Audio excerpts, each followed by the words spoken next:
Moscow میں طالبان اور افغان رہنماؤں کے درمیان 2 روزہ افغان کانفرنس اختتام پذیر ہو گئی۔ طالبان کے 10 رکنی وفد کی قیادت شیر محمد عباس ستنگزئی جبکہ افغان وفد کی سربراہی سابق صدر حامد کرزئی نے کی۔ 2 روزہ کانفرنس کے اختتام پر مشترکہ اعلامیہ بھی جاری کیا گیا۔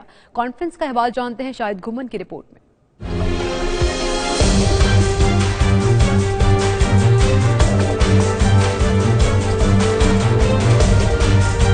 روسی دارالحکومت ماسکو میں 2 روزہ افغان امن کانفرنس اختتام پذیر ہو گئی۔ مذاکرات میں افغانستان سے امریکی فوجیوں کے انخلاء اور افغان آئین میں ترمیم پر اتفاق ہو گیا ہے۔ جاری مشترکہ اعلامیے کے مطابق افغان تنازع کے حل کے لیے افغانیوں کے مابین مذاکرات جاری رکھنے پر اتفاق کیا گیا۔ طالبان نے اپنے رہنماؤں کے نام امریکی بلیک لسٹ سے نکالنے کا مطالبہ بھی کیا۔ اعلامیے کے مطابق امن مذاکرات کے بعد سیکیورٹی اور دیگر اداروں میں اصلاحات پر اتفاق کیا گیا۔ افغانستان میں غیر ملکی مداخلت اور افغان سرزمین کسی اور ملک کے خلاف استعمال نہ ہونے دینے پر بھی اتفاق کیا گیا۔ فریقین نے اگلی امن کانفرنس قطر میں کرانے پر اتفاق کیا۔ افغانستان کے ہر علاقے میں بنیادی اسلامی قوانین کا احترام اور پاسداری یقینی بنانے پر بھی اتفاق کیا گیا۔